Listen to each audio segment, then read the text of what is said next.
Jadi untuk ini maka saya ingin menguraikan di sini tentang bid'ah.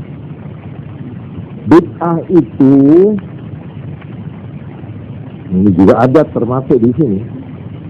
Apakah adat istiadat itu termasuk bid'ah apa tidak? Nah, di sini saya ingin membacakan satu kaidah, yaitu sabda Nabi Muhammad sallallahu alaihi wasallam. Ini yang biasanya dijadikan pegangan itu untuk menolak termasuk itu yang saya tanyakan itu. Ya. Yaitu sabda Nabi begini, man ahdatsa fi amrina hadza ma laysa minhu fa huwa radd. Man ahdatsa, siapa yang membikin baru fi amrina hadza, di dalam urusan kita ini, yaitu agama Islam, ma laysa minhu, sesuatu yang tidak termasuk daripada Islam, bahwa raddun, maka itu ditolak. Ini sabda Nabi ini terlalu singkat, ya. Sesuatu yang dibikin baru, model anyar, ya. Artinya yang di dalam zaman Nabi tidak ada, ya. Itu termasuk. Atau yang di dalam Quran, hadis tidak ada, maka itu raddun, ditolak. Nah, ini ramai ini hadis ini menjadi pembicaraan topik. Ya apa ini maksudnya? Nah, akhirnya Imam Syafi'i, salah satu imam mujtahid, ahli hukum, sarjana hukum Islam yang ternyata paling banyak pengikutnya di Indonesia ini, yang disebut mazhab Syafi'i.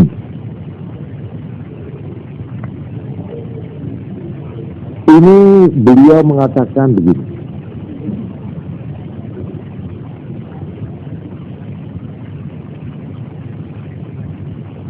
ma uhdisa wa khalafa kitaban aw sunnatan aw ijma'an aw atharan fa huwa al-bid'atu ad-dallah, wa ma uhdisa min al-khairi wa lam yukhalif shay'an min dhalik fa huwa al-bid'atu al-mahmudah.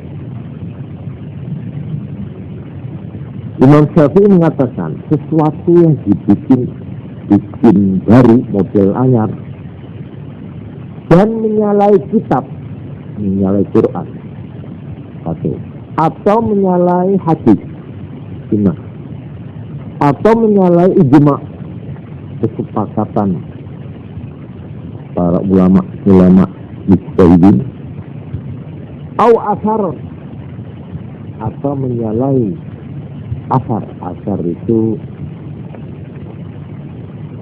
dari sahabat, perbuatan atau kata-kata sahabat Nabi yang menentang atau yang tidak sama dengan ini, bahwa bid'atu dhallah, itulah bid'ah yang sesat yang harus ditolak kalau bertentangan dengan salah satu ini tadi.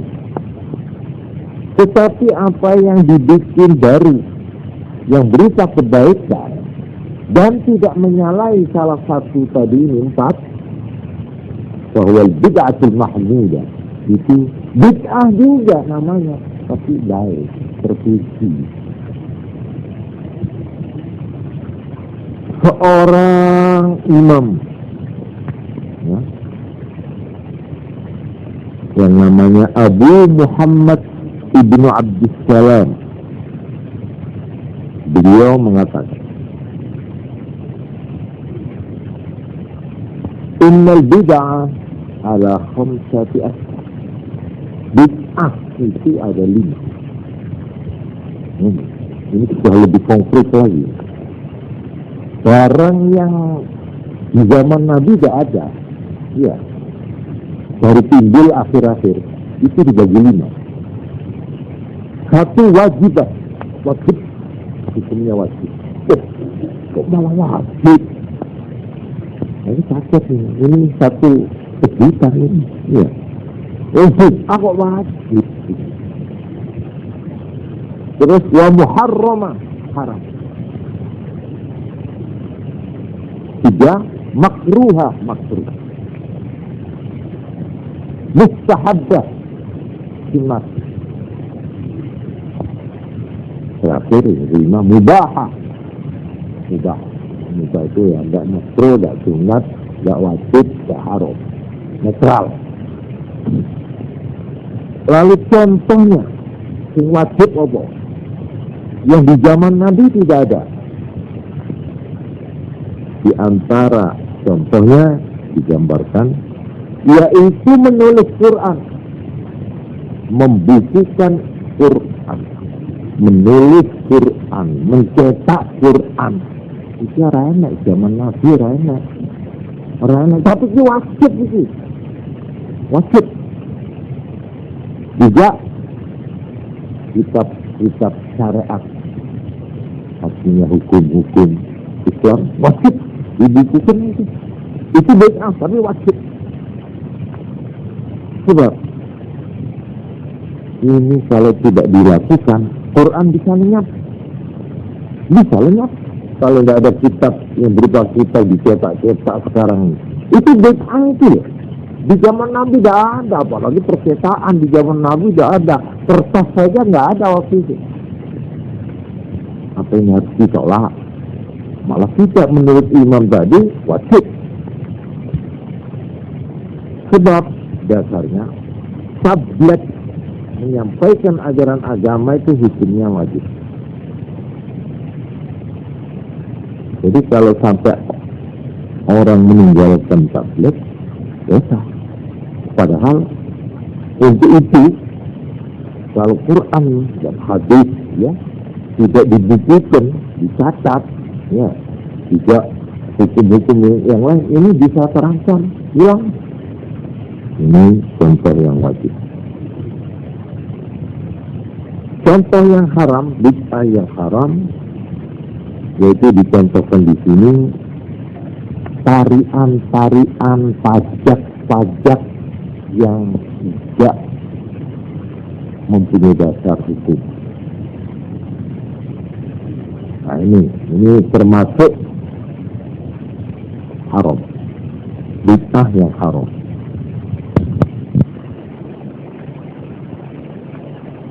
Itu menghias masjid. Masjid itu kembang-kembang, langgar dan masuk ke kembang. Nanti akhirnya ada pemandangan gunung-gunung, pemandian akhirnya nanti seperti di gitu nanti. Malah orang berenang, nyonya, wah, jadi menghias malahan. Travel itu yang baik, polos. Jangan hias-hias kembang. Itu nak mau sembahyang bisa ngamun itu nanti. Iya, kalau lihat itu. Nah ini termasuk menghias-hias masjid itu termasuk bid'ah yang makruh. Yang sunat,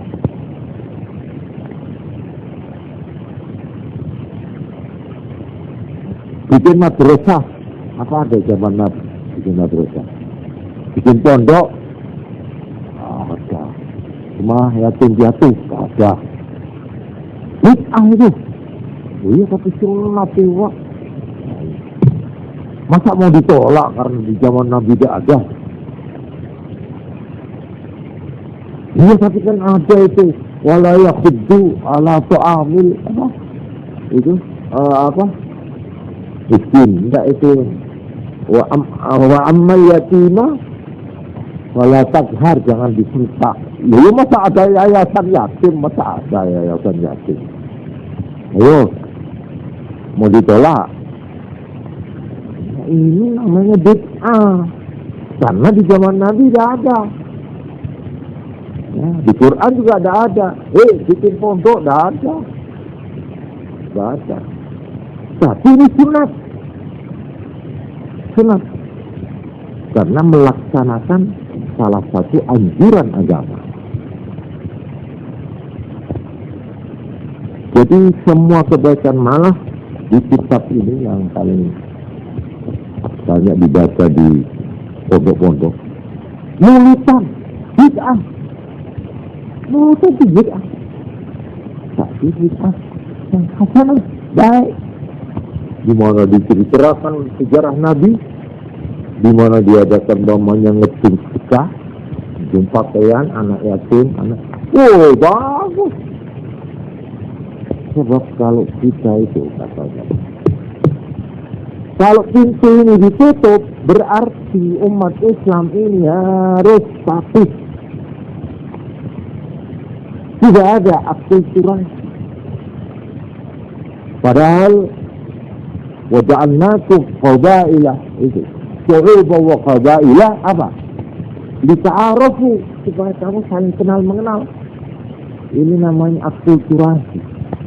Mana yang baik dari sana kita ambil, jelek kita tolak. Ya ini ta'aruf ini. Nah kalau kita itu menolak, pokok ini zaman Nabi orang enak kita mau.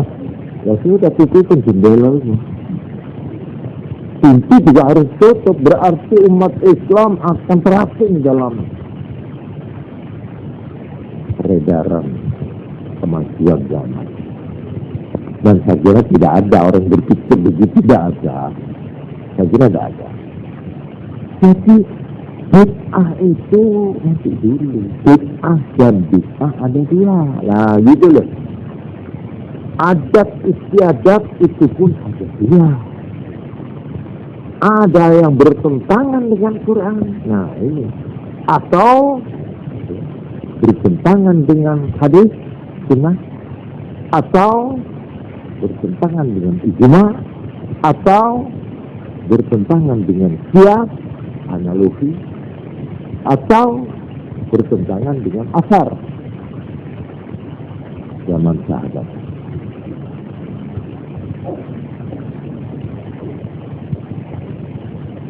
Sebagai contoh begini, Kanjeng Nabi Muhammad sallallahu alaihi wasallam itu menurut Ibu Aisyah, setiap tahun satu kali mesti Kanjeng Nabi itu pergi ke kuburan Baqi'. Satu tahun satu kali pergi ke sana berdoa lama. Ya ini orang-orang yang suka hol-holan itu, haul-haul, dapat satu segini, cikra-cikra. Hol. Imam Tawus ini seorang tabi'in, dia mengatakan sahabat-sahabat menurut beliau, saya cari mulai seminggu ya dapat kitabnya yang menerangkan ini keserimpet entah hilang apa tidak ngerti terhilang lewat karuan kitabnya kecil. Imam Tawus mengatakan sahabat itu kalau ada yang mati 7 hari selalu baca Quran. Ini ada keterangan gitu. Malahan ada keterangan dari ini dari tabi'in juga ya. Jadi tidak langsung dari Nabi. Bahwa jadi ini ada hadis yang marfu' yang mengatakan bahwa orang Islam itu ditanyai oleh malaikat Munkar dan Nakir itu 7 hari berturut-turut. Jadi pertanyaan itu jadi rupanya tidak cukup 1 hari. Ya mungkin terlalu banyak catatannya, mungkin saya tidak tahu ya. Atau mungkin jawabnya tidak tegas. Ya apa? Kok pelin-pelan kan? Besok paginya ditanya lagi. Itu selama 7 hari. Dan diterangkan bahwa kalau orang itu orang munafik 40 hari. Terus diinterogasi, terus menerus CPN. Ya, yang tanya ini, kamu itu telur dari mana dulu itu ya? Itu semua sampai telur-telur diurus. Nah, di sini Kanjeng Nabi Muhammad sallallahu alaihi wasallam ini beliau menerangkan, ini lurus, asal kon lurus iki beres, interogasi lancar, sembahyang 5 waktu. Kalau ini kamu bisa pelihara dengan baik, renewal. Nah, yang lain gampang, mudah. Tapi nek sembayang sing goyang, nah itu terus-terus. Ini 40 hari. Terus menerus interogasi. Ini interogasi kan ditutup barang ini. Itu. Ada yang kedua, yaitu jangan berbuat zalim pada orang. Dua ini pokok masalah. Ojo ngani ngoyo nang wong, ojo jupuk barang wong, ojo memperlakukan orang. Pokoknya kalau cara bahasa sekarang hak-hak asasi. Nah, hak-hak asasi orang lain jangan diganti. Itu. Jadi kalau sudah ada barangnya orang kafir, orang itu ditipu sampai akhirnya harganya melebihi dari yang tak mesti, wah ini berat. Jadi dua katanya Nabi, ya, soal ini, soal sholat dan soal segala. Kalau ini kita bisa, yang lain itu insya Allah renungan dan bisa beres. Ya itu tak apa-apa sih. Ya kita pun kok oleh sembahyang temenan kayak gitu karena itu. Nah, itu begitu ya. Ya jadi mungkin saja saya cuma ngawur ini. Ya. Nah ini keterangan begini. Baiklah. Kalau umpamanya kita tidak mau menerima, enggak. Itu mana hadisnya itu mana marfu saya bahasa dalil ya. Itu adab. Kita jawab saya. Adab. Terus sekarang saya mau tanya sama Anda, apakah adab ini harus dikurangi? Atau kita teliti? Kalau adab ini tidak mengandung hal-hal yang bertentangan dengan agama, apa kita terima? Apa kita anggap ini bid'ah? Karena bid'ah kita tolak. Kalau begitu, ini harus konsepnya ini. Kalau adat Jawa kita tolak, adat Eropa kan juga harus ditolak. Ayo, adat Eropa coba digerayai sekarang. Mana ada orang Islam yang tidak pakai adat Eropa? Hah? Malah sekarang dirubah. Prince, itu kan mirip-mirip Prince. Ya, Prince. Gaya nara-ara itu loh. Hah? Bye. Ayo, hukumnya bye Allah. Apa dah bid'ah itu? Hah? Malam. Padahal kita sudah ada Assalamualaikum. Ayo dah. Nah.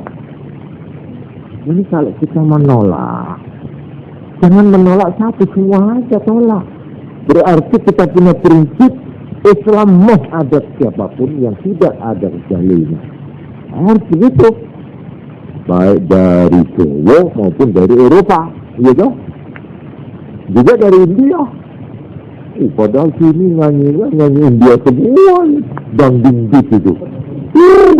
Itu kesenian India itu. Malah ada yang tanya sama saya, Pak, itu samar-samar seperti posisi anak-anak ini. Itu apa? Itu kan Arab, Pak. Ya. Iya, kenapa? Apa itu Islam? Wah, repot menjawab. Tidak gampang menjawab pun. Padahal nyanyian itu sama saja dengan yang lain. Ya Habibi, ya Itu wahai kekasihku, oh cinta. Sama, sebab cara Arab menurut saya. Bedanya diri itu. Isinya bodoh mawon.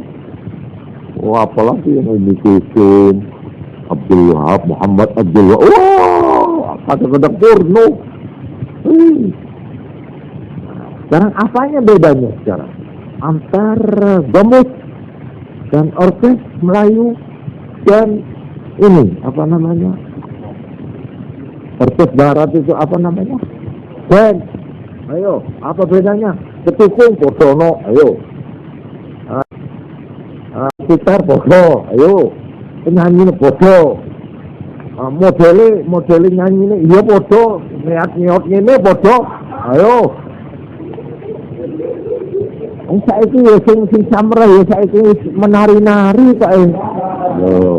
Ayo saiki apane sing arep kok bedakno? Dino nek iki diterima nek iki kok ora, ayo. Wah, iki berat. Mulane nanti dulu lah, nanti sabar.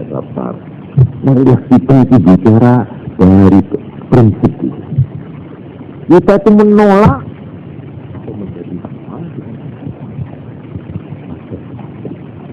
Ada baru, adat yang di zaman Nabi tidak ada.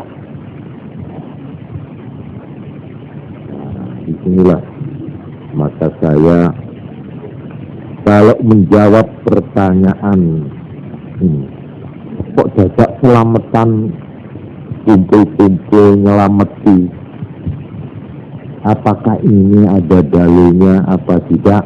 Nah, saya ingin meninjaunya dari sudut isi.